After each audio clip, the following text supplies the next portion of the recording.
All right. Hello, everyone. Welcome to Movie Night, the night where we talk about movies. I'm Tremaine Hayhoe, your host. And tonight we have a special guest called Robert Parham. He's a filmmaker. He's an actor. He's a director. He's a man of many talents and more. Let's get into the intro. It's movie night, baby, movie night, baby. Movie night, baby, movie night, baby. Movie night, baby, movie night, baby. Movie night, baby. Watch a movie and we talk about it. Then we talk about it on the show. Watch a movie and we talk about it. Then we talk about it on the show. Movie night. Movie night, baby. Movie night, baby. Movie night, baby. Movie night, baby. Movie night, baby. Movie night, baby. Hey ho, and I guess what I do. Oh, movie night on YouTube. Hey ho, and I guess what I do. Oh, movie night on YouTube. Movie night, baby.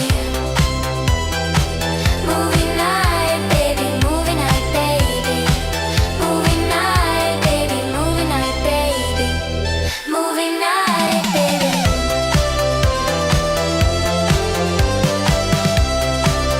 It's movie night, baby.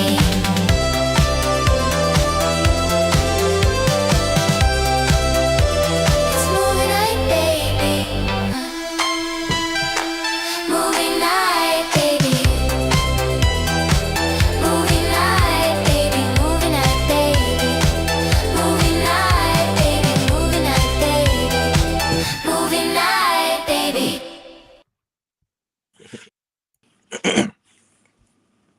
Okay. Welcome. Hello, everyone. As I was just saying, we have a special guest. Welcome to Movie Night. We got Robert Parham, an actor, director, filmmaker, martial artist as well, and a doctor, I guess. Yeah, I don't know. He's a man of many talents here. Welcome to the show, Robert. Thanks for having me, Trey. You're welcome. So, thank you guys for tuning in. We got Trevor and Alan on the show. How are you guys? Good to see you. So, okay, so you were just telling me, we were just talking behind the scenes, and you've got a new movie that you're working on, exporting as we speak. I was just watching your movie that came out on Tubi not too long ago.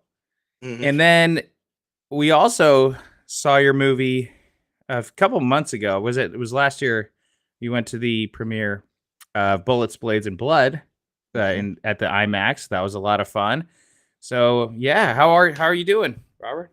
I'm doing fantastic, man. I'm trying to enjoy life more, work on some serious projects, and that's it, man. Trying to be a man of leisure. Yes, a man of leisure. Yeah, and you had a birthday, so as well. Happy birthday! Happy birthday! Thank you, sir. Thank you very much. Yeah. Hero. Wow. Yeah. See, I wasn't sure if you want, because some people get weirded out with birthdays and all that stuff. But I feel like every time you hit a milestone, it's a good thing, right? I always feel better about myself or more comfortable about myself. And I feel like in my 20s, there's that struggling 20s. You're trying really hard. You're trying to prove yourself to everybody, right? And then when you're in your 30s, Right. it's like you're finally people are starting to take you a little bit seriously more. You could be doing more professional things, and then I'm approaching the 40, so that's the, I guess, the midway point, or hopefully not midway, but I don't know. Anyway, but yeah, I mean, obviously you got a lot of life left and a lot of movies to make. So yeah, so tell me a little bit about your background. Like, what made you want to start making movies, and what makes you keep making movies? Oh, he's gone. See, that's two. See, I'm asking all the hardball questions here tonight. That's why he had to go. No, it's okay. I think he had some connection issues. He will be right back in a moment. Thank you guys. We got the Absalon family 6054. The song is so catchy. Thank you. I agree. It is so much fun. And we will talk about the movie. The movie's actually called Cocaine Roach. So it's a very funny movie. It's kind of like a Quentin Tarantino movie, but with a lot more humor in it. So I really like it. I was just watching it, and it was a lot of fun. It's a lot of fun. He's coming back. Here he is. He's back. Hey. He's back. All right. Hey, there he is. Okay, we're back. So, and also you just moved. So, we got to give Robert a little bit of leeway here. He just moved. So I'm not sure if there's setting up, the, the setup or your Wi-Fi is set up yet or whatever. I mean, I know what that's like. Yeah, it's crazy. Yeah, it's crazy. So Tom Baker said, you scared him off. I know. I'm like, so what made you want to make movies? Oh, I'm out. For that reason, I'm out. I'm asking the hardball questions. I'm Barbara Walters here, Yeah, so when did you start too, by the way? Because you have a background, you're a man of leisure now, but you've been doing this for quite some time. I actually started filmmaking when I was let me get it right. I was in the 6th grade. We had a project to do, and they had some film strips, and you can write on the film strips and put it in a projector and animate it. So the very first thing I did was, I think it was Bigfoot versus the Yeti. No way. Yeah. I kid you not. That is so funny. That's the movie I'm making right now. It's called Bigfoot's Ghost 2, Yeti or Not. It's Bigfoot versus Yeti. Dude, that's crazy. Yeah. Yeah, I got the right. So I did that. It's funny. See, that's why we're brothers like that. That's right. Exactly. I know. Great minds think alike. It's like... So anyway, so you're working at Bigfoot versus Yeti on film, that's crazy. Yeah, so that was in the 6th grade, and then my grandmother brought me I think it was a 16 millimeter camera that I still have. She brought it to me when I was 10 years old. So I tried to make a film, and I exposed the film, and never got it done. It was a King Kong movie that I was making, and I still have it.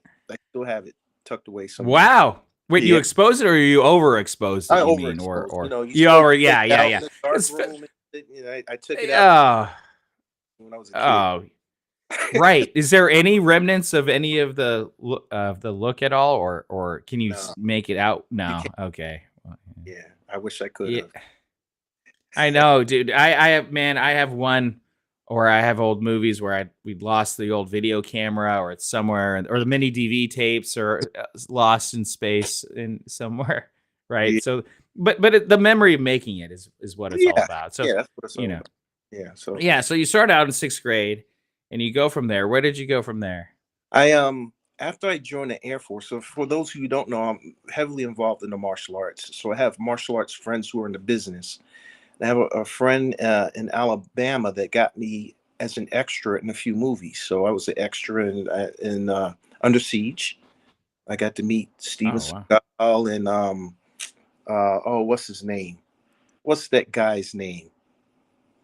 Steven Seagal. Real quick. From No Country for Old Men. Yeah. Javier Bardem. No. Lead character. Oh. You know who I'm talking about. Josh Brolin. Not Josh. The cop. Josh. Tommy Lee Jones? You met Tommy Lee Jones? No way. You met Tommy Lee Jones? Yeah. Wow. Had a blast. How were they? First off, because you mentioned Steven Seagal first, what was Steven Seagal like in real life? I have no comment.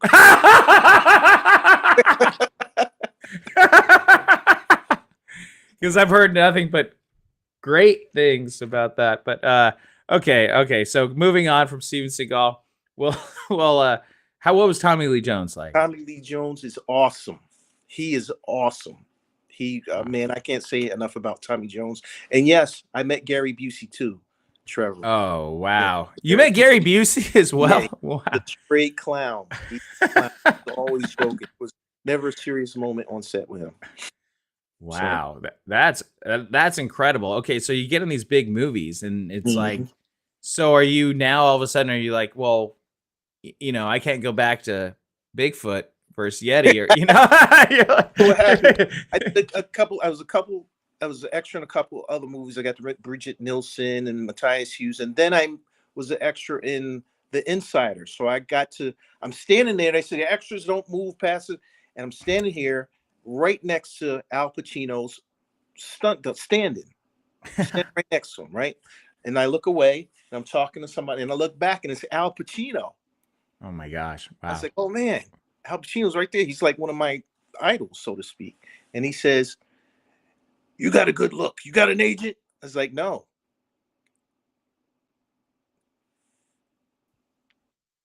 Okay, no, I'm back Oh, now. I'm back. Now I'm back. We're gonna. no, he says, "You got Sorry, a sorry. I heard it. So he said you got a good look. You got a good. He's probably like, you got a good look. I don't know what yeah, you got a he's good doing to look. You got an describe agent." it. Like, no, just get an agent. So, but I never got an agent, so to speak. Really? Oh, So to speak. interesting. Yeah. Well, Yeah, that's probably smart. I mean, that's the thing is like a lot of people, they're before they even start, they're like, I need an agent. I need a manager. It's like, you yeah, haven't been in anything yet. What are yeah. you talking about? You know what I mean? Like you haven't acted, you can't even do an audition tape by yourself. You know what I mean? Why do you need an agent? Why do you think, you Pay your know? dues. Pay your dues, man. So Yes. I moved to California, and I was good friends with Jim Kelly. If you remember Jim Kelly from Enter the Dragon, Black Belt Jones, I probably know the face. I probably know the face. I had that know the face. big afro. Okay, okay. I have to look it up right now. Sorry, I Yeah, have to look look it up. Jim Kelly. at Kelly. Kelly. All right, here we go. Excuse me. Jim Kelly. Oh, football quarterback. No. Right. Enter the Dragon. Oh, here we go. Yes. Okay, definitely. Oh yeah, obviously. Okay. Yeah. Yeah, So I'll share this real quick for the people so they can see who we're talking about. yes. Here. Yeah, okay. There he is. Yeah, the sideburns, the afro and the sideburns. I mean, dude. Can't forget him. Yeah, you cannot forget him. That is cool. That is awesome. So he kind of mentored me, so to speak. Um, and then I had some other great mentors: Art Camacho, Fred Williamson, and my cousin is Gloria Hendry. She's like my second cousin. So they mentored me and guided me, so to speak. Don't do this, do that. Don't do that, do this. And then I just decided to get a camera, get with some like-minded friends, and let's start making movies. Boom, there it is. Boom. Boom. Yeah, that's what it's all about. Mhm. Well, that's great. And like having mentors, especially for you coming from the martial arts community, Mhm. right? I mean, who would you say was your Mr. Miyagi type? Was it Jim Kelly? Was it you just had so many or I had quite a few, but I can count them on forever. Don Wilson, Cynthia Rothrock. I can go on. I can go on. yeah. But the main two people in the martial arts community were Jim Kelly and Art Camacho, and I have to say Wow. Coach Lee. So those three. Wow. Okay. So just to be clear, I'm not as familiar with the martial arts world. Believe it or not. Believe it or not. I'm not. I'm not a martial artist. I know everyone thinks that I am. Right? No, just kidding. But I mean that is something that. So you have the Air Force. You got Mhm, the martial arts. mhm. Is it discipline? Like what is you learn the discipline of doing these and filmmaking is a discipline as well. Right. So if it right. So it like kind of all comes in. What was your motivation to do this and to have that discipline and to gain that discipline? That's a great question. I would say my motivation was, um, I guess it was almost initially, it was almost revenge. I auditioned for a part. I didn't get the part. I saw the movie and I saw the actor that got the part, and he was horrible. He was absolute, in my opinion, he was horrible. And so I was like, well, I'm going to do this to show them, you know. And then it turned into, wow, creating is fun. Let's continue to create. Now, the discipline, um, it depends on how you define discipline. I say discipline is doing something like you love it, even though you don't want to do it. Hmm. You know, Right. Like your uh, laundry or like your sorry. laundry, it's taking out Yeah, the right. trash. Yeah. Right. So I think the discipline comes with knowing that you want to put something out or you want to do something professional. You know, Mhm. there are many people, and we're just being that we're in a filmmaker forum, let's talk about filmmakers. There are filmmakers who have no budgets, who Mhm. make outstanding work Mhm. because they have discipline. And there are filmmakers with big budgets who do not so outstanding work because they don't have the discipline to stick to the script, schedule, or whatever it may be. You know, so discipline is important in everything you try to achieve. Well, and even then, something about having no budget, something about having your back against the wall, or you're motivated to get that done, and you want it to be really good, the best it could be. And then if you can just solve any problem with, oh yeah, we'll just buy a new couple hard Yeah. drives, or Yeah. yeah, hey, whatever. Oh, so and so is doesn't show up, whatever. We'll just buy something. And I'm so mind boggled about how many Hollywood movies that have hundreds of millions of dollars, and just the movie ends up just looking lazy, right? Yes. Right? Yeah. It looks Yeah. lazy. Yes. There was the movie Anaconda. Have you seen the Yeah. new movie Anaconda? Oh, I Jack haven't seen, Black? no, I haven't Okay, seen. no. The new movie. Okay, so it's Jack Black and Paul Rudd, and they're 50 somethings that never made it in Hollywood, and they wanted to make a movie. And Paul Rudd's character says that he has the rights to the movie Anaconda. And Mm. Jack Black's character was always wanted to be a filmmaker, but he got stuck doing wedding videography. And he's in this, he's working with these horrible clients that, he's wedding brides and grooms. Like, that's why I'm not in the wedding videography business. I mean, maybe I'd be a lot richer if I was, but, I just couldn't do it. But, um, anyway, it's all about that motivation that they had as kids, and they had actually a Bigfoot movie as kids. I think Yes. you just really like. I don't know. I think you'd really like it and relate to it. My Uh, mom and I watch it, and my mom goes like, "Tremaine, this is like you. You wanted to make movies as a kid, right?" And you I kept will check it going. out. I will check it out. Yeah, it's funny, but but getting that discipline where there are filmmakers. Then there's also people that say they're filmmakers, and then they don't do the work. They don't actually, they put in some Mickey Mouse stuff, and Yeah. they say they're a filmmaker. They can talk the talk, but they can't walk any of the walk. Yeah. Yeah. And I see some of the comments, leave your ego at the door. Some people don't take their egos. Some people take their egos with them. You know, um, you gotta love this stuff. You really gotta love this to, because what we're doing is we're taking our vision and we want to entertain people. Mhm. You know, we're not doing this to entertain ourselves. We have art inside of us that has got to come out, or we're gonna wither away and crawl into a corner somewhere sucking our thumb. We got to get it out. We got to get the art out, and we hope that if we do a good job, that you as an audience would enjoy it. You know? Well, and that's what I like about you, is that you make movies for an audience. Obviously, that was obvious with Bullets, Blades, and Blood. The audience had a great time watching that movie on IMAX. That was great on the big screen, and you have those jokes, and you've got your character that's like, I don't want any problems, and then you end up like kicking everybody's ass.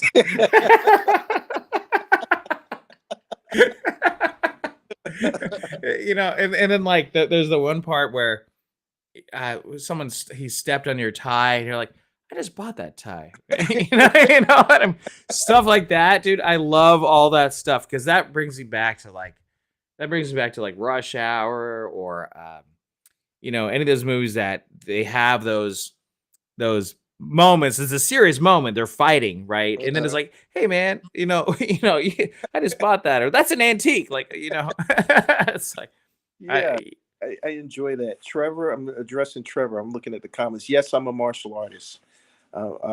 Just Google me and you'll see I don't like to talk about myself. Um, Yeah. I'm a big fan, Trey, of movies that are made in the 70s and 80s, early 80s. Okay. I'm a Yeah. big fan. So I try to replicate the synergy they have in those films and bring them to mine because I think that's lost. Today we Mhm. got all this technology, we have all of these cameras, and you got 34 people on the set, and back in the 70s and early 80s, they didn't quite have that. They didn't have that. So I try to go back to that. Now we're doing this movie, The Thirst. We basically did it with a three-man crew. Wow. Yeah, Yeah. basic. So This is why you and I get along, because those are my crew. I've been on sets where there's 50 people on set, and I'm mhm, hired as a PA. I'm like, what the hell are these people doing? Like, what are mhm, these people doing? These have these huge trucks full of equipment, like full of C stands and mhm, every light imaginable, mhm. and it's like, what are we doing here? Right? This is ridiculous. It seems like fraud. It really does. It seems like money laundering or something. I don't know. Like, Yeah, where's all this money coming from, and where's it going? You know what I mean? And why do you need all this? You don't need all this money to make this movie. You need a camera guy, a sound person, and PA, really, and a yeah, director, right? Maybe four people, 3-4 people. yeah. That's all you need, really. Yeah. So people got to justify their budgets. Hollywood's got to justify their budgets. So more power to them. You're right. Yeah. Hey, look, again, not saying that I would turn down a $200 million budget. I'm not going to turn that down anytime soon. We heard what you said on your show. I know. You said that. No, you said you only need a 3-man crew. Yeah, but, well, it's a $200 million budget, so we're going to pay everyone $50 million because they're.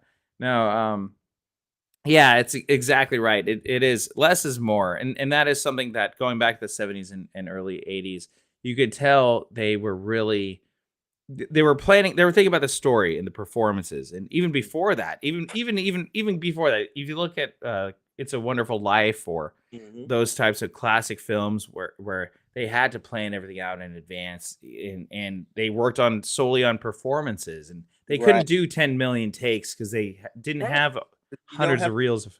right. Y- Right. Yeah, Exactly. yeah. Let me go to Tom's comment. Less is more. Just look at the first Death Wish, one of my favorite movies, Death Wish. As a matter of fact, I have a movie called Mad as Hell that's out on streaming platforms. That's basically my version of Death Wish. It stars myself, Cinda Williams. You might remember her from one of Spike Lee's movies. What was the name of that movie? Mo Better Blues. And Oh. and the original G-Man of hip hop, who was one of the original members of the Sugar Hill Gang. Wow. Check that out. What? Mad as Okay, so Mad as Hell, guys, check out Mad as Hell. I need to check out Mad as Hell, which brings me back. You talk about Sugar Hill Gang. I notice each one of your movies, the music is always really good. Like, it's Yeah. always really good. You really seem to focus on the music and getting some really good hits. And the opening credits of Cocaine Roach alone, like that song. I don't know what that song was, but it was an amazing song. I don't know. I'm like, I love this song. They're talking about Flava Flav, or I Yeah. don't know who's in it. Yeah. Right? Is that Flava Flav in it? Yeah. Or? That's Slave. That's Nocturnal. Nocturnal is generally my musical director. So Oh, wow. we used to work- Nocturnal is your musical director? yeah. Wow. Whoa. Holy crap. To write for Dr. Dre and Yeah. all of the West Dr. Coast Dre, guys. Eminem, and Yeah. So he's Soup. got Yeah. thousands of unreleased tracks. So when I do a film, I hire Knock and he says, "Hey, pick from these." So he's got unreleased tracks with Pac, one of which you heard in Coca. I was about to say that. I'm like, this is Tupac, right? Is this Yeah. Tupac? Yeah. What? That is so crazy. Dude, Yeah. that is nuts. And we're gonna be releasing the soundtrack probably next month. Wow. So, Wow. yeah. So, okay, so how does that work because I guess he has the rights, and then he gives you permission, and then you get permission from him. And Yeah.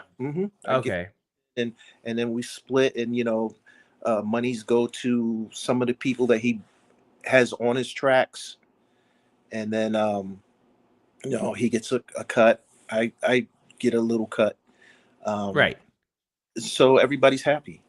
And the movie gets that much, like 10 times better, because the music makes such an impact on the film. Right. I always think, like, it's always about filmmaking as a feeling, whether you're bobbing your head, whether you're dancing, whether you're laughing, whether you're crying.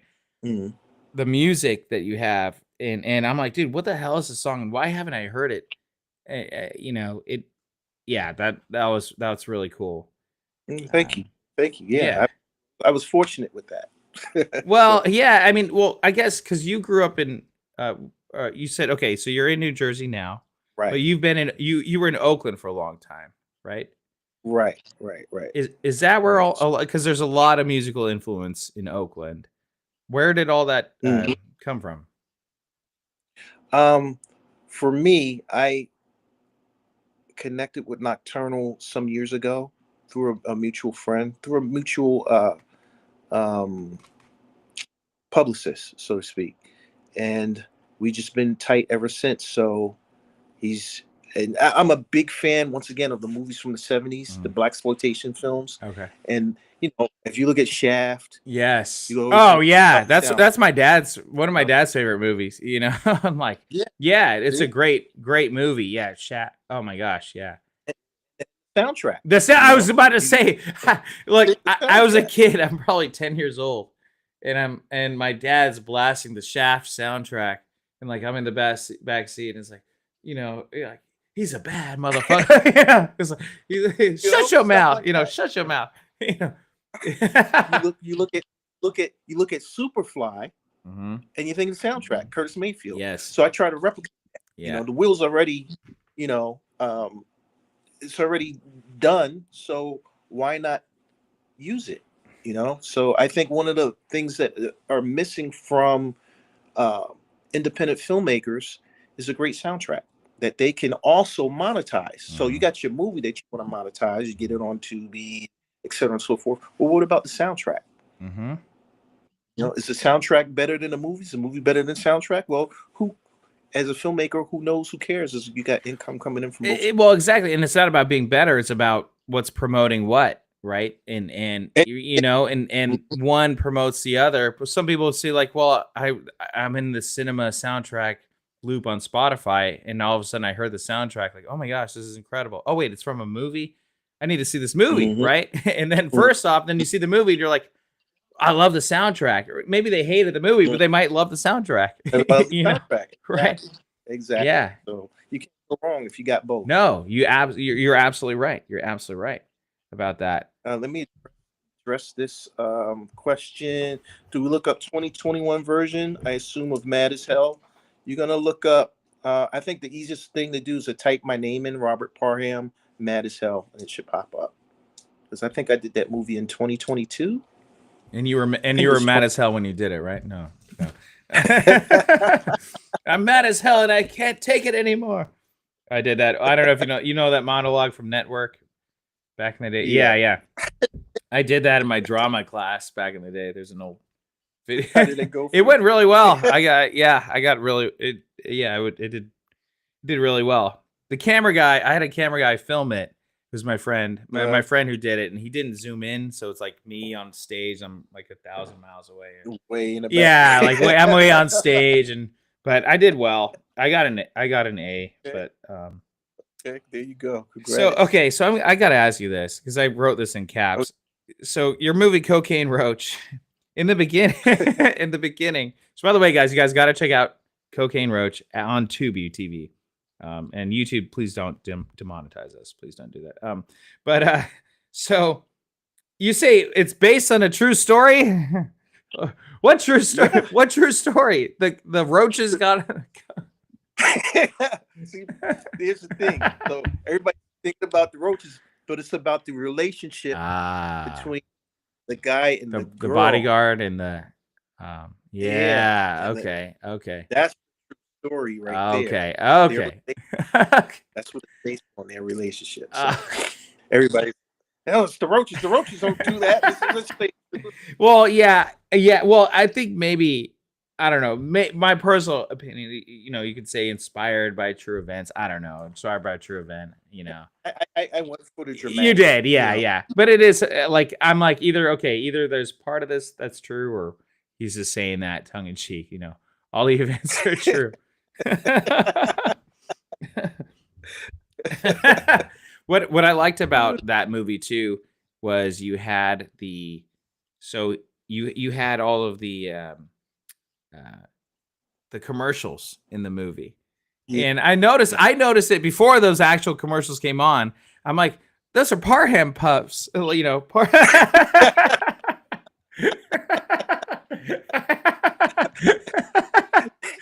Yeah, and then next thing you know, there's the commercial right in there, and then there's the Parham potato chips, right? The Parham potato chips. Yeah. But it's like I'm always thinking about how do you monetize outside of the movie, right? All like Star Wars, for example, the merchandise made I think 10 times more than the movie, and the movie made a ton of money, right? So it's like when you're thinking about soundtracks, movie, merchandise, everything in that movie, that in that atmosphere of the movie.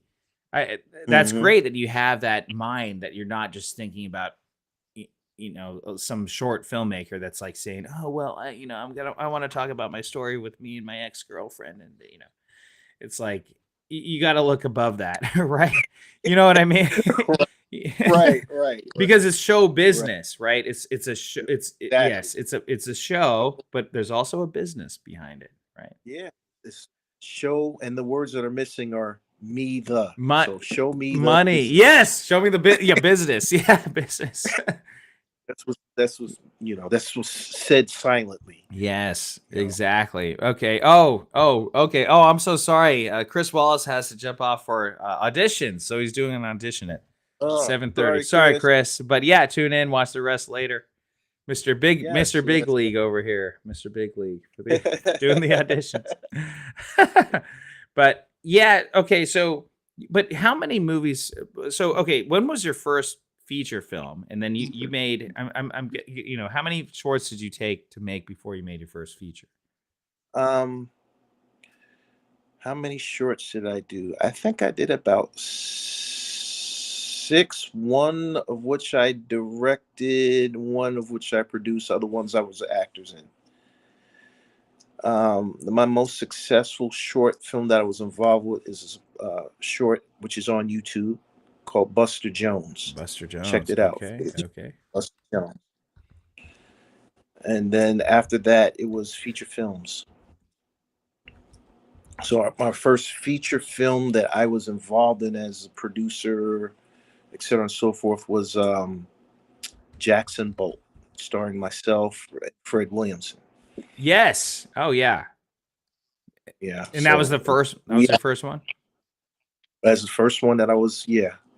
Outside of being an actor, and we did a showing at the IMAX when we first did it, and once again, it was one of those last to the minute. Can we get this DVD in before the showing? So I think the first showing was at 6 or whatever, and I handed them the DVD at 5:30 because all the traffic I had to get. Yeah.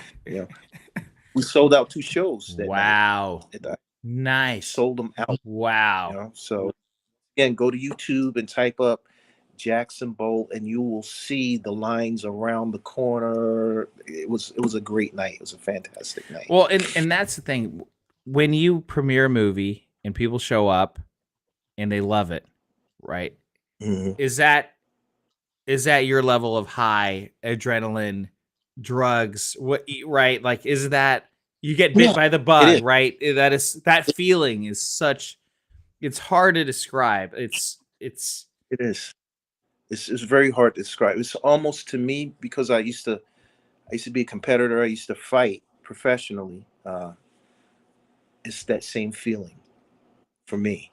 You're in there, your adrenaline is rushing, you're laser focused. You can hear the crowd, but you're not really paying attention to it. But you can hear the murmurs of the crowd, but you just laser focused on that feeling that you have, you know, same feeling, except less painful.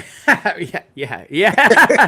or more painful if people are throwing tomatoes at the Or screens. more Yeah. Luckily, I don't think either one of us have had that quite yet. Hopefully, and hopefully never will. But yeah, no, that is something. And I guess for you, because martial arts being a physical competition sports, and you just celebrated the big 6-0, right? Obviously, there's that time and time again that football players can't play forever, right? Basketball players Right. can't. You can't play forever, right? You can't. You know, LeBron James might. I don't know. He might. Right? He's like, he'll have a grandkid in the league. He'll be like, 65. But but there's or there's people that retire and they come back, and I'm always like, I knew I was not a professional competitor or anywhere near or anywhere that could ever happen. But filmmaking, I mean, I could be, you could be 90, you could be 90, you could be Forever. Clint Eastwood, right? Like, Yeah, Clint Eastwood. What was Clint, 92? yeah, 92, 93, like still making a movie a year. Fred Williamson is 88, still making films over in Italy. In Italy, Wow. you know. So there's something to be said about filmmaking. It gives us motivation to accomplish something. Because when you first finish your script and you're getting ready to shoot, you're like, do I really want to do this right now? Maybe I can shelf it for later because I'm not really ready. And then you do it, Yeah. whatever, and you get your first day done. You're like, well, that wasn't too bad, Mhm. And then the second day, well, however many days it takes to shoot, and then you're like, wow, we did this. It's done. It's the motivation. Now, what's it going to look like in the editing room? What's the final product going to look like? When you add your spices, your touch, and this, that, and the other. I'm like, wow, we did this. It's a great collaborative effort. Yeah, it is that thing where I go through a gamut of emotions doing it, and I'm right at that point where I'm like, oh, I have to make this movie, but or it's ready to shoot, but am I ready to shoot it? Right. And but Right. I know once I'm there on set, it's gonna be great, and we're gonna have a great time, and Right. but it is nerve wracking though too. We're going through, going through that emotion. It's like with my first movie. It's like, oh my gosh, this movie's awesome, and then it's incredible, and then you watch some things back, and you're like, oh my gosh, it sucks. I suck. The the movie sucks. I suck. I need to. I don't know what to do with It's it like, anymore. this is terrible. I'm terrible. Right. And then it's like editing it back again. Like, oh wait, no, it's good again. It's good again. Right. And then Mm. you get feedback from people saying this is the worst movie of all time. Like, oh.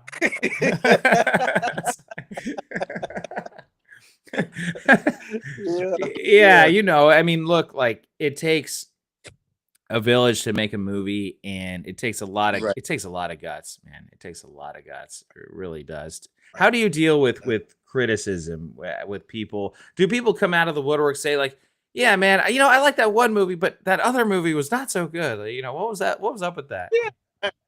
In this business, you got to have thick skin, So some critiques are justified, some to me aren't. But your opinion of my movie is your business. Um, I've made some movies that aren't that great. I admit it. And it's still a continuing learning process. Still a learning process. I don't know everything. There are things that I'm still learning to do. There are things of character development that I'm still trying to get a hold of. Instead of developing one or two characters, why don't you develop everybody in your Right. Right. Everybody else. But yeah, but it's almost like if you develop everybody, you don't develop anybody. You know what I mean? So, It's like, so it's a challenge, and critiques, justified and unjustified, I welcome it all. because at least somebody's watching your movie. Exactly, totally. And especially I'm always like love or hate. If they love the movie, that's awesome. If they hate that movie, Mm. that's actually awesome too because if my movie inspires some paragraph or 10-page rant about how terrible it is, I'm happy about that. Like, hey, I inspired them, or, to do that. But the worst kind of feedback was, oh yeah, I saw it. Hey, Yeah, saw it. yeah, it was all right. Yeah, it was all right. Like, that's the worst. Now that's the stuff that hurts the worst. I the word like, what? You didn't like? What about this part? Yeah, it was okay. Like, it's whatever, right? It's like, all right, it's. It is something where I always feel like you don't. I don't know. It's like you want to be Teflon. You want to say like, oh, it doesn't matter. Some people are like, oh, it doesn't matter what anybody thinks. It's all about me, baby. But Yeah. deep down, I know every filmmaker, whether you're Quentin Tarantino, even Tarantino, I guarantee you gets offended by people not liking his movie. Oh, I'm sure that whole thing with he had Bruce Lee get beat up in his movie. Yeah, he caught hell for that. Yeah. What was that all about? Was there some type of personal thing going on with him, or? I think that Quentin Tarantino just sees things differently. In that particular instance, you have legions of Bruce Lee fans, and I'm one of them. Of course, Legions of them. Of course, so am I. And some people, I don't want to say worship, but some people look at Bruce Lee as untouchable. But he was a man. And I think Quentin Tarantino was trying to get across, well, he was just a man, and this is before he reached the stardom, and he's a man and he's beatable. So, oh, interesting. Yeah, that is interesting. So for you as a professional martial artist and everything, are you always looking at movies when they have the fight. the fight, like Cobra Kai, Karate Kid, everything? Are you? I do. I look at, for me, my fight scenes, I like realism. You get hit, you fall, you get up, you get beat up a little bit, the other person gets beat up. It's like a dance, Mhm. but you have some people, some actors, some movies where the guy is totally untouchable. Nobody touches him, and that's totally unrealistic. And I look at that and I shudder. It's like, oh. Well, and that doesn't make anything interesting either. Where it's like the lead guy is just kicking everybody's ass and just he's not even, he can't even get touched. Yeah, that's boring. That's a boring movie. Come on, get out of here. Yeah. Get out of here with that, please. So, I look at things like that with a critical eye. So now I'm the critic, right? Yeah, well, totally. Yeah, absolutely. You are the critic, but then you're also the judge, right? And you got to criticize your own movie just as much as everybody else does. Right. Are you your own biggest self-critic, or who would you say? Definitely. That's one of the reasons Bullets, Blades, and Blood, we actually started shooting, let me get this right, 8 years ago. Wow. So I was very critical of the stuff that we shot. I was like, how can we make this better? It was flat to me, and half the movie was done, maybe 3/4 of the movie was done 8 years ago, and it was just flat. And which is one of the reasons why I never finished it, I never released it, etc. and so forth. So I had other people look at it. I had Art Camacho. You should look up Art Camacho. Really great guy. Really good. Okay. And he, gave me pointers, this, that, and the other, this, that, and the other. And it boosted my confidence to finish the movie.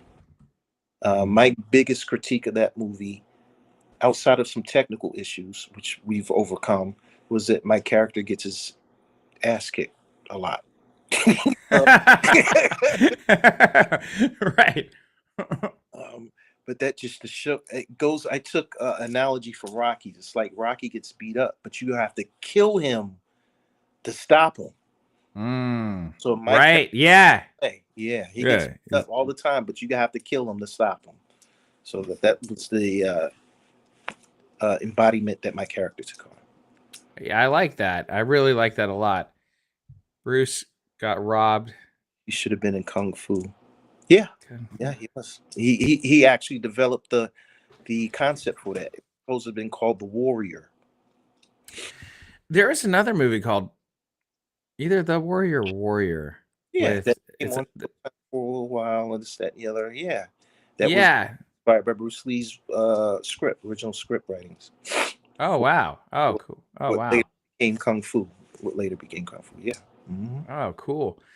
So okay, so you have cocaine. Okay, what was so the inspiration for Cocaine Roach, and that just came out last year, right? Uh, uh, Or when did you shoot that? we shot it the year before, but it came out last year. So my inspiration, I went to the movies and saw Cocaine Bear. Yes. Okay. Okay. I think it's great. I love it. Yeah. Yes. I went home. I turned on some cocaine related animal movies on Tubi. I saw Cocaine Shark. I Mm-hmm. saw Cocaine Crabs from Outer Space. Meth Gator.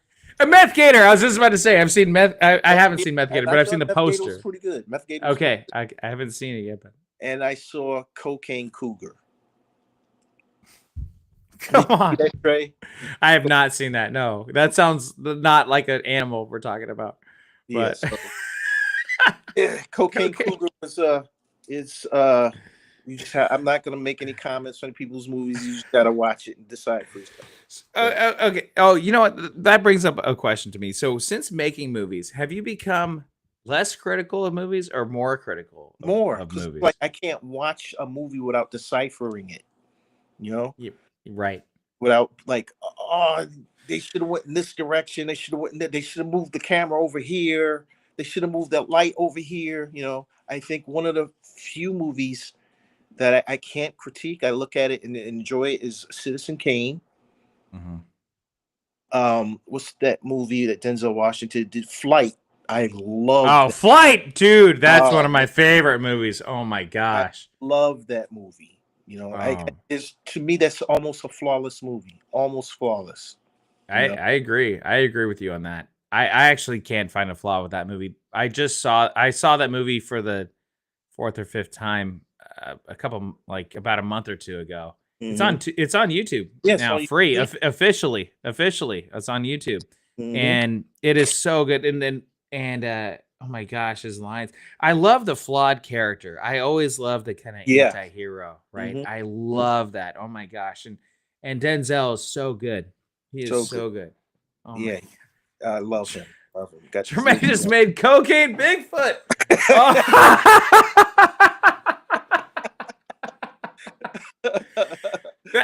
That might be a movie we might have to collaborate on. Hey,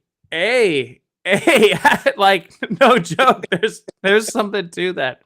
Cocaine Bigfoot. You know, well, I'm working on I have a script for Methsquito. Methsquito. and Percocet Pigeon. Percocet Pigeon. Yes. Keep this universe going on. Oh, one more. It's called Roach NATO. So I have all of those scripts. Roach NATO. Oh wow. Yeah, all of these. Well, and that's the thing, like with Cocaine Roach, cockroaches are such viscerally disgusting creatures. Right? Like everybody, but you can kill them, but they never die, and they've been around for hundreds of millions of years or whatever it is. Yeah. Mm-hmm. So right. When I made that movie, Trey, I said, how many times am I gonna encounter a shark or a cougar? You know, unless it's a Thursday night at a dive bar. Yeah. Okay, anyway, sorry. You know? But something we can identify with. We've all seen a roach. At least once. Yes, absolutely. I've seen him. I've seen him at my place a couple times. So yeah, they're still in there. So I was like, let's do that Cocaine Roach. Yeah, that's great. Oh my gosh, and Methsquito. I mean, dude, you might actually get some real people really scared, right? Like, because like you see thousands of mosquitoes all over the place, right? Right, right, And malaria right.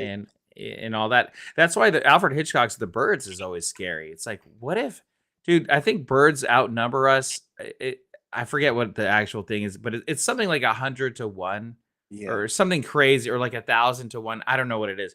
So like, if birds really decided to take over, right? I So don't know. Yeah, it's a wrap, dude. It's a wrap for us, dude. get bird Like, poop all over you and you can't do nothing about it. It's like, yeah, birds gnawing at your eyeballs. It's like, no, it's real, and people are really scared. I had a great aunt, Jenna, uh, or we went to the beach one time with my cousins and my aunts and my mom and dad and sometime. And she was a character, my great aunt Jenna, and she goes, there were some seagulls at the like on the beach somewhere. And uh, like, hey, it's like Tremaine, Tremaine and Colleen, can you guys go scare those damn birds away? Can you go scare those birds away? So like we had to go run and scare these birds away because she was terrified of birds. She thought they would fly in her hair. I don't know. I don't know what she was scared of. But yeah. yeah, man, crazy stuff. Yeah. Uh, Yeah. Imagination and our art. So just have Oh, fun. yeah, exactly. And that's the thing about movies is a lot of them, and I think you will like the Anaconda movie because it has fun with itself. A lot of Mm, Hollywood, everything is so serious, yeah, everything is so dramatic. Oh, yes. right. I told him yesterday that I would get him the medicine. It's like, you know, you know what I mean? It's like, dude, I can't watch 2 hours of that crap, right? 2.5, 3 hours sometimes of this. Right. So okay, so let's talk about some of it. What type of movies do you like? Newer movies. Are there any other movies I'm that an action junkie, so I love action movies. I understand Lazarus, which is directed by Art Camacho, will be hitting the screen soon. Uh, nice? there's this movie that he just did called The Wrecker. I haven't seen it yet. Um, I just saw Cynthia Rothrock's movie not long ago, Black Creek. See. Okay, okay. So here we go. Here's Art Yeah, that's Camacho, right? This my him? Yeah, guy. yeah. Love him. Nice, nice. All right. Yeah, Black Creek. I also noticed what I like about your movies is that you work with a lot of the same people, Yeah, right? yeah. You find that guys like Al Pacino works with the same people. They Mhm. all have their, I don't say clique, they all have their little crew that they always make movies together. You see the same people in every movie, basically. So Right. you got the formula, stick to it. Why change it? Well, exactly. And you're at that point where you're working with your friends too, Yeah. right? Mhm. You're with your friends, you're with people that have similar uh uh minds and everything. And like Elise, for example, I love the diva big deal. I love that. Like Elise she is such like a larger than life character, Right. She right? is. She is. Where She's very talented. Very talented. How did you and she's a co-producer on this too, or Yes. she She how did is. that relationship come about?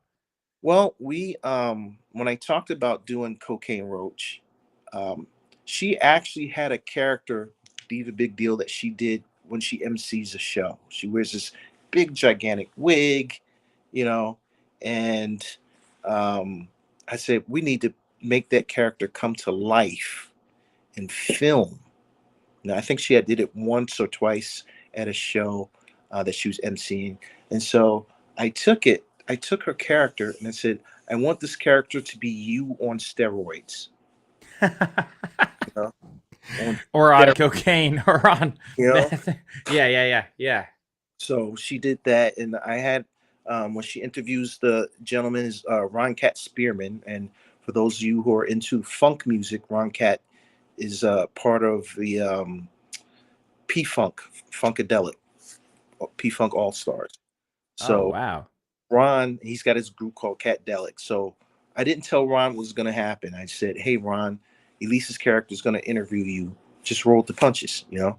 And he did. He had no idea what was coming, and so that's what made that visceral and real, you know. So I just told Elise to go way over the top, way over the top. So she did.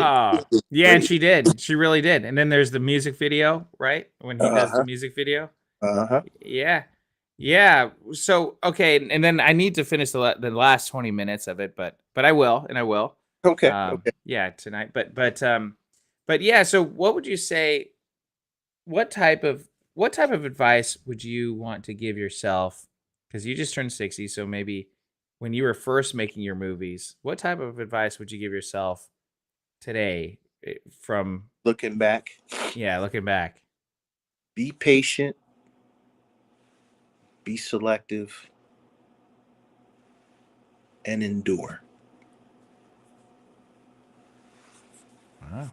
That's Okay. what I would tell myself.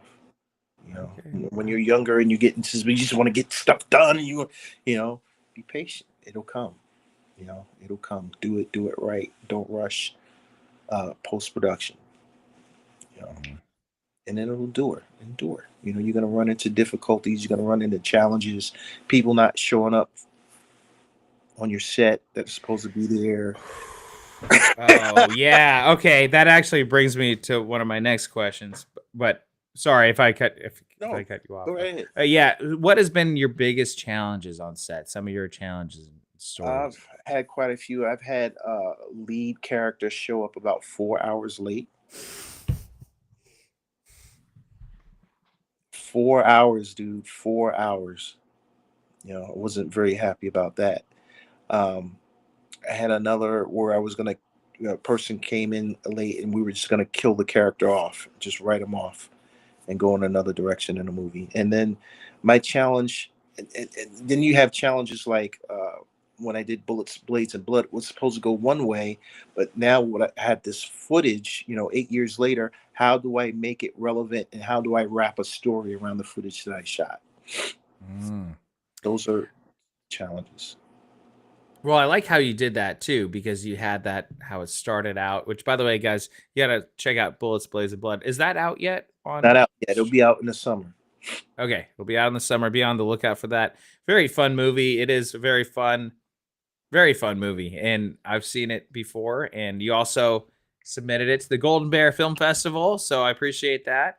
We're going to be looking at our submissions and seeing what we can take, and yeah, but it is yeah, it is a fun movie, and I like how you did that. I have another friend who did the same thing. I think it was 8 to 10 years, and he Mhm. started out like end of high school, early college, and then he finished when he was like 4 years out of college with his vampire movie. So it's like you see people grow up, you see people have braces, then not have braces. Some people gain weight, some people lose weight. I mean, 8 years can do a lot to Yeah, people, yeah, yeah. right? Mhm. Right. So that is definitely a challenge. I mean, would you say that? Would you say going back? Would you have wished that you just completed it at that time and moved on to the next one, or are you happy with how it No, I'm turned happy out? with it now. I think if I had finished it back then, it wouldn't have had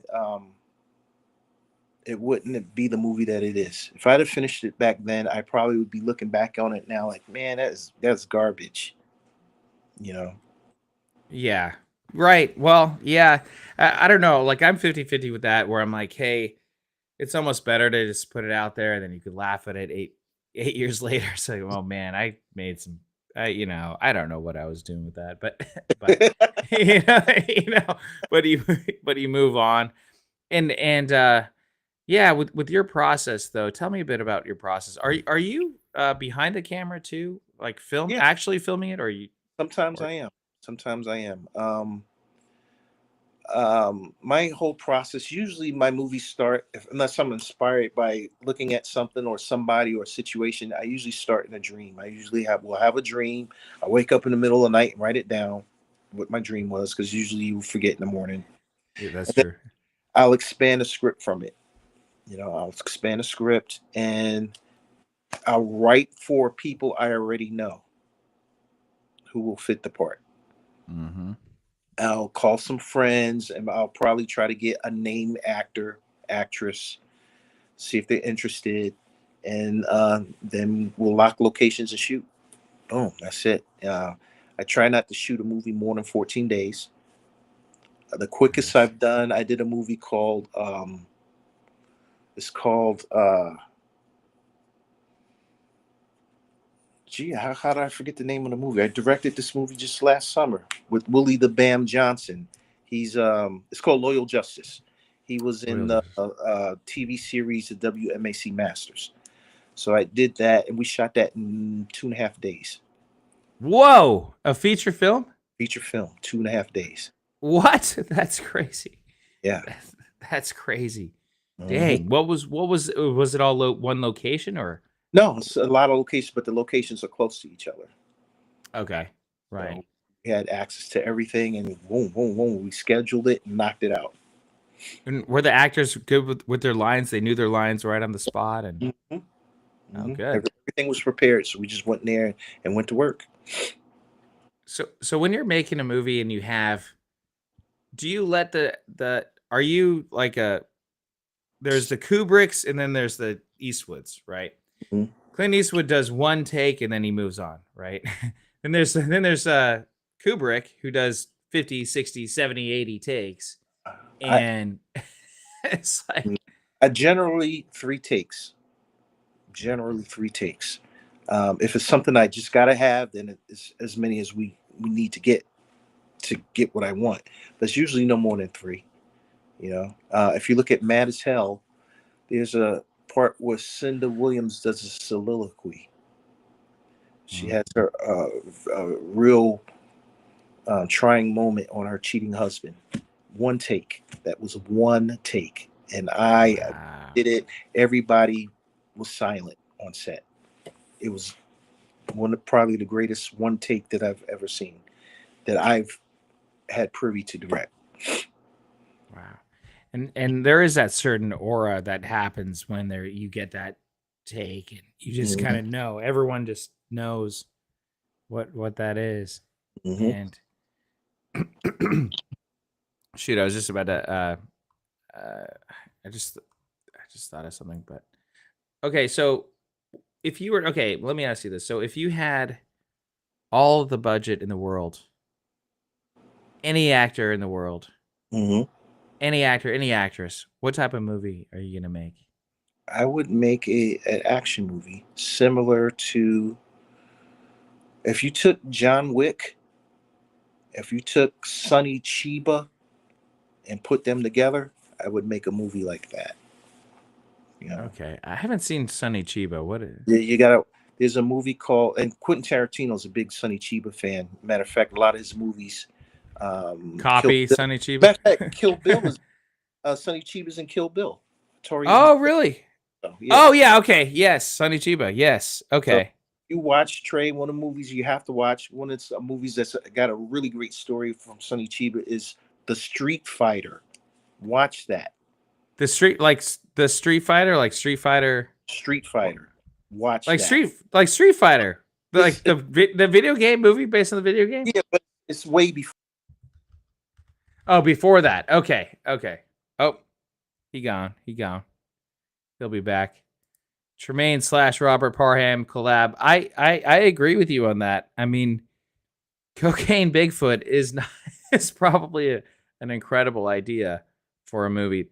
Okay, 1974 martial arts film. See, this is a genre. Hopefully, Robert. I'm sure he'll be back soon, but this is a genre that I will honestly say I haven't seen a ton of movies on, and I don't really know why. It's just I've seen the old school Bruce Lee movies, a handful of them, but I can definitely brush up on them. We've got the Street Fighter here, is what he's talking about. A Japanese martial arts film produced by Toei Company. That's pretty cool. We're gonna get him back here. Hopefully, Robert will join us. Here we go. Zoom and scroll. Oh, nice. Okay. So here we go. So this is what Robert's talking about. The Street Fighter. do this here. Yeah, there's so many good movies out here that I haven't seen. New Line Cinema. Oh, there he is. Wow. Sonny Chiba. Japanese martial artist. The first film to receive an X rating. What the heck? In the US solely for violence. Oh, wow. That's so funny. I mean, with the film industry, how it works is you can have people's heads blown off, people shot, people stabbed. But if you show a nipple, I mean, you know, heaven forbid you do that. Heaven forbid you show a nipple on screen. I mean, you could show people's heads getting blown away, anything that could give you post-traumatic stress disorder. But yeah, you know, if you show a nipple, right, it's back. Okay, he's back. He is back. That my phone died. Oh, no. Oh, shoot. Sorry about that. Hey, he's back. He's back. We were just talking about the Street Fighter, Sonny Chiba. Yeah, you got to watch that. You have to watch that. Okay, I will watch it. I will watch it. I promise you. I was just looking at it, how it is noticeable about the first film to receive an X rating solely for violence. Yes. Isn't that crazy? You know, I was also saying, like, in our movies, we could show people's heads getting blown off, people getting shot, stabbed, beaten up, right? But if you show it, that's always fine, right? PG-13, whatever. But if you show a nipple, if you show one nipple, it's R rating right there. You know? It's like it's kind of ridiculous. I think, especially with martial arts movies. I mean, is it that violent? Does it seem super violent, or it is super? It's one of the few movies back in the 70s that he's actually ripping people's testicles off and poking their eyes out and crushing their skulls. You do a double split X-ray, and it's pretty violent, but the story's great. You know,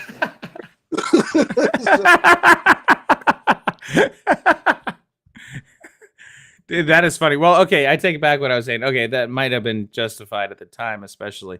But yeah, no, it is about the story always, but especially when it goes to the men's private parts or that. Oh man, I think every guy just like flinches during those scenes. But I have such appreciation for. I have such an appreciation for those types of movies. Yeah, I love them. All right. So when you're looking at a movie, are you thinking about the stunt coordination, the fighting, how they did it? I'm not a big fan of wire work. So you see somebody right, get like hit. Crouching Tiger, Hidden Dragon, all that. Yeah. I'm a big fan of, you know, I guess you could say realistic fighting. And I'm not a big fan of American movies where everybody knows martial arts. You know, good guy, the bad guy, all the cops. You know, the right, the guy in the street, the old woman at the mini mart. That's not realistic to me. So yeah, I do look at the choreography. I look at the stunts. On big budgets, some of that stuff is incredible. And how can we take that and bring it down so we won't have to pay $100,000 a day to blow up a car, you know, or to blow up a building? How can we do that? You know, so I look at that and I study that, and then I come to After Effects, or I'll go to some AI program and try to replicate some of the things that I see, and does this meet the standard? You know. Yeah, totally. Okay, so with your movies, are you fundraising? Are you finding financiers? Are you going on Indiegogo, Kickstarter? Are you? I do. My hand right here. See that stack? It's 42 credit cards. Robert, are you serious? 42 credit cards. That's how I fund my films. Right here. What? Mhm. Wow. Oh my goodness me. Well, That's what I do. And that way I don't owe anybody.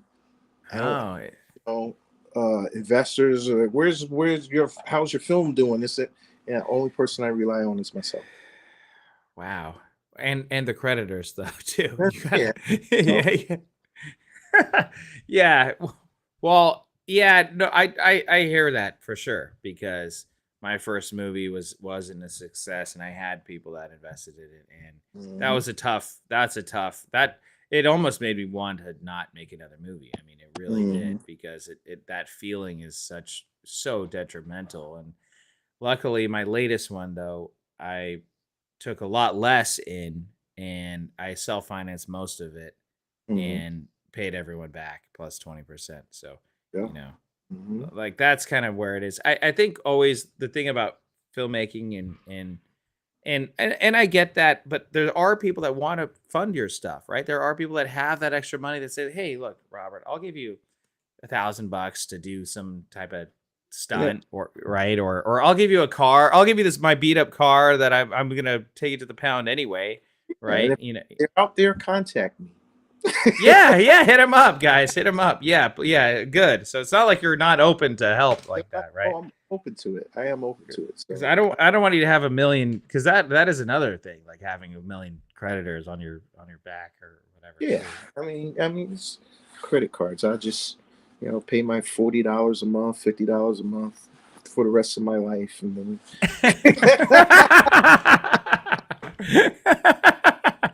I Well, mean, yeah, I mean that's what they want you to do anyway, right? yeah, Pay the minimum and hey, whatever if it's interest, they're still making their money. It's a win-win type thing. You get all the money up front and yeah. So yeah. it is. Okay. Or- okay, what's how are you on time by the way? We typically go either between an hour and up to 3 hours. So We're up to an hour. I do have to make a run, so I can okay. bring you with me in the car. Okay. Yeah, yeah, yeah. Let's do that. You Let's want to do. do that? Yeah, Okay. All right, let's do it. Let's make I'm a gonna run. put my I shoes just on. sorry, I was kind of feeling that sense of like I didn't want to be holding you up. No, no, no, Yeah. no, man. We're, It's we're having a really good all conversation. good. This is movie night, Yes, guys. Now we're going on an adventure. going on an adventure. So it's all good, and I enjoy the talk. I enjoy the comments. I this is what I love to do, Trey. You know this.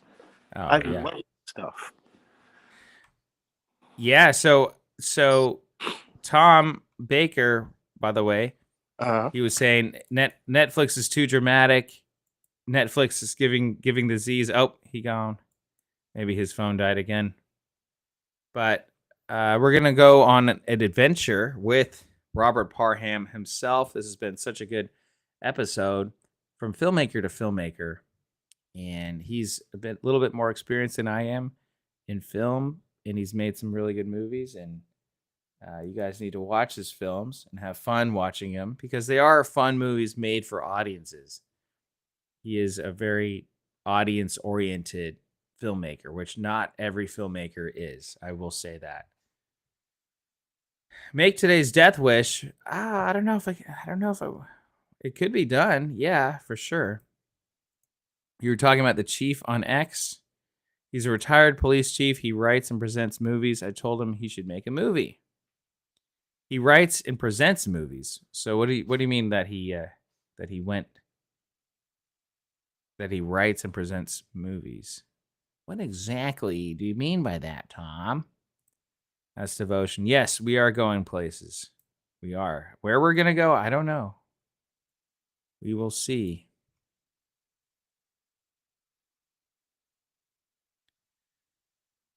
He made 10 movies with with AI. AI had a fantastic producer. Al, or is that Al? Al had a fantastic producer. Absalon family says learning is a lifelong process, regardless of your career. Very wise words, Al. Absalon. Very wise words.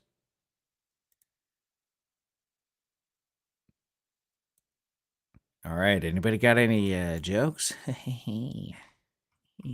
think his phone might have died when he was going on his trip. But the thing about Robert Parham, he's got such a good vibe. Like he's so chill and so nice and friendly, and he knows his stuff, and he's very humble guy. He's a professional martial artist, guys. He could kick any of our butts to Kingdom Come. So remember that. All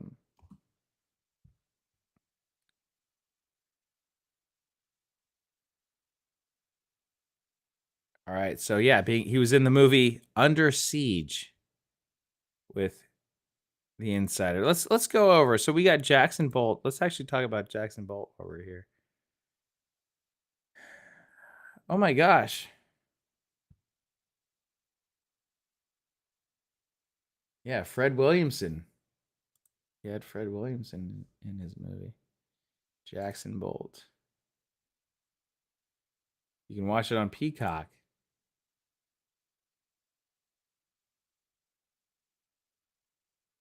When a kickboxing detective... Oh, let me share my screen.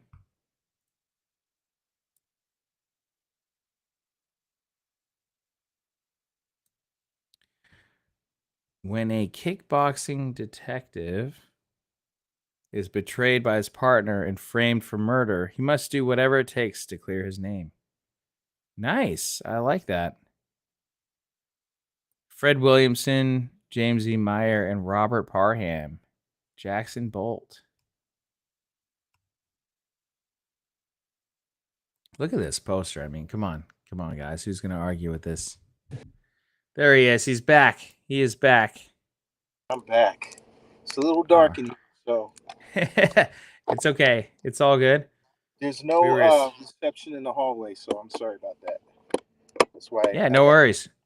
So yeah, but I love this movie making business. I love the fact that as an independent filmmaker, we're not constrained by anything. Like a studio can't tell us what to do. We can justify our budgets. We can do things with no budget that Hollywood takes millions and millions of dollars to do. So I love this. Well, exactly. And I think, especially when I look at your movies, is you have that, it's that big vision and that big picture blockbuster quality. And it doesn't matter, right? There's those movies that have that big budget money, but they don't have the big vision. They don't have the one-liners. They don't have anything, right? And yeah, and so for your movies, and I think my movies as well, Right. is I go for that big budget feel, right? You want to have that, at least the big budget feel, or the one-liners, and go for the audience and make it, because we make movies for audiences, right? You don't want to just make it and then hide it under a bushel basket. Right. Because I mean, then it's I don't want to say it's a waste of your time, but what are you doing if you're not making a movie to entertain your audience? What are you doing? Exactly. And are you in the club or something, or like what's this is the club in your? He's got like a strobe light happening. That's my power cord. Oh, nice. So what's it like? So you came from Oakland and now you're in Jersey. What's it been like being back in Jersey? It's cold. There is snow out on the ground, and I have not been affiliated with snow maybe for 30 years. Wow. I left New Jersey when I was 19, and now I'm 60. So what's that, 41 years? 41. I saw snow in Chicago. I saw snow in England, but I didn't have to deal with it, Right. Visiting a place is a little bit different than living there. Yes. Yeah. So all of this sub-zero weather, all of this snow. I mean, the snow is not melting. It's sitting on the ground. It's been sitting on the ground, from what I understand, for 2 weeks. It's not melting, it's not growing, but it's still there. Yeah, what's going on? It's gracious. Well, people here, like in Sacramento, oh, it's 50 degrees. It's so cold outside. Yeah. Or LA's even worse. Oh, it's 63, 67 degrees. It's freezing. Like, shut up. Sorry, it's not 75 today. It was 9 degrees out here 2 days ago. Oh my gosh! Wow. So okay, let's switch up some gears. So what else do you like to do for fun? Like what else? What does a Robert Parham weekend look like? If I'm not in post production, I like to just enjoy myself. I love to drive for whatever reason. I don't know why. I love to drive. I love to read. I love to think of new concepts for film. I'm not a big sports fanatic as far as football, baseball, and basketball, but I love boxing. So I follow that really close. And I look at some of the fighters and get ideas for characters. Yeah, I like that. Yeah, the combat sports. Do you like you like boxing? Do you also like UFC as well? I like old UFC in the sense that, to me, when they were, I guess, before a lot of people started mixing their martial arts together, you had one guy in one specific system, and there was no rules and no rounds and no weight limits. That's the UFC I like. Today it's just a sport. Today it's really a sport. Everybody's making a little bit of money. You got weight divisions and all that stuff. I'm not a big fan of that. Well, have you seen the movie The Smashing Machine? I haven't seen it yet. I want to see that. I do want to see that. Yeah, because speaking of old UFC, that he was one of the founders, and actually I was incredibly impressed by that movie. I think you'll like it because it is that beginning of UFC when nobody knew what UFC even was. Mm-hmm. And I didn't know much about the early days of UFC. I mean, look, I'm kind of opposite. I've never, like, I would watch a UFC fight from here and there, but I've never been terribly interested. But I was super impressed by The Rock's performance, and I'm like, wow, The Rock actually has some really serious range with his performance. And then looking at the real guy, Eric Mark Kerr. Yes, Eric Kerr. Yes, Kerr. Yeah, Mark Kerr. Yeah, Mark Kerr. Yeah, where he has his mannerisms and his voice down pat, and it's a really well made movie, and I think it was robbed for the Oscars. I mean, the Oscars are a whole different story, but I heard it was really good. I heard it was fantastic. I heard Rock did a great job, and I'm anxious to see it. I haven't seen it yet. I do want to see that. Yeah. Let me know what you think of it when you see it. I will. Oh. I've had the opportunity to meet Mr. Kerr on several occasions, so it would be very interesting to me to see his story. Wow. What? Tell us about those occasions. There was when the UFC was, I guess you can say, out of the real early stages. So Mark Kerr kind of came on in the middle stages of UFC. I met him at an autograph signing, and then I met him. The UFC came to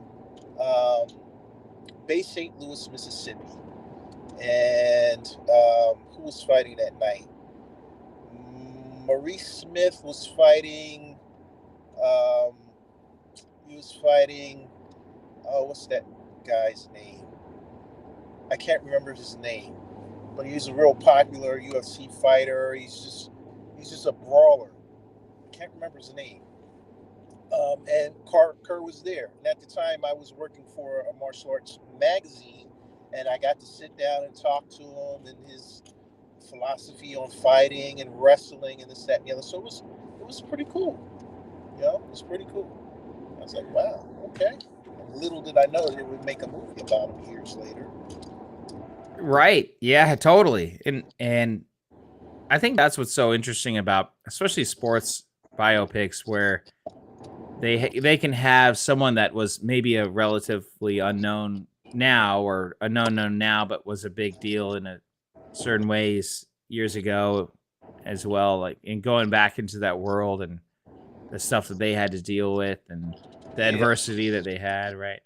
Yeah, yeah. You just never know what someone's going through. You know, you look at a lot of athletes and they have spectacular performances, but they're people too, and they have their trials and tribulations. And you know, it's interesting to see a story that inspires you, something that captures your attention, your imagination. Is there a story like that that you would like to tell that you haven't already, a sports figure or martial Oh, artist or there's many martial artists that I would like to do stories on. I've done some documentaries, but I would like to do an actual story. There's a gentleman, Kareem Abdullah, who's the first African American martial artist to invent his own system in the United States. So there's him. There's also Tiari Cassell, who's an excellent fighter. There's Jeff Smith, who's the very first, let me get Jeff right, world light heavyweight champion in kickboxing. There's Jim Kelly. I would love to do a story on Jim Kelly. Art Camacho. All those gentlemen have inspiring stories, you know. And I would love, if I had time, budget, unlimited resources, to do stories on each one of those people. yeah, those all sound great. I mean, would you talk about like a biopic or a documentary, both? I would rather do a biopic than a documentary. Yeah, You right. know? I think, yeah, documentaries are great, but I think you get more soul out of a biopic. Yeah, I agree with that. There were a lot of scenes in this movie, The Smashing Machine, where he's going through it and he's got this girlfriend and she's nuts, and he's and his reactions to stuff is and yeah, Emily Blunt played his girlfriend and she did a really good job too. And I'm always like 50-50 with her. Like I think she's a good actress, but I don't know if she's right for certain roles, but for this one she really was. And I think The Rock talked about how he had pigeonholed himself for a bit with the big budget blockbusters, right? I don't know if you've seen that meme where it's The Rock in his tan it's like that tan jungle shirt, and there's like 4 different screenshots and it looks the exact same. They're like, these are 4 different movies, by the way.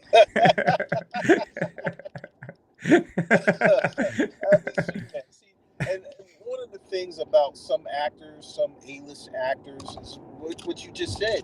They are the same person in every movie, you know, and it's unfortunate because some of those actors have such great range. Right, exactly. And that is the thing. I think it's something where it's that Hollywood thing where they say, "Oh, well, that worked really well here, so let's just do it again. You did a great job at this part." I mean, come Right? on. Yeah, exactly. And not taking that risk. Yeah, I'm going to share that meme right now. But kudos to The Rock for doing that, because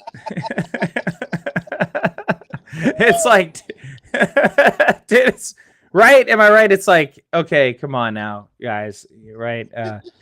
But look, there is that idea of what if it ain't broke, don't fix it, Yeah. right? And hey, look, if you look at Avatar, they made basically the same exact movie 3 times and made $1 billion three times. Right. So, with that, yeah, but well, so I don't know what. So what type of, dare I ask? I don't know what type of errand are we running here? What are we doing? I'm picking somebody up from work. Wow, what a guy. What a guy. He's a filmmaker and he also gives friends rides from work. I mean, jeez.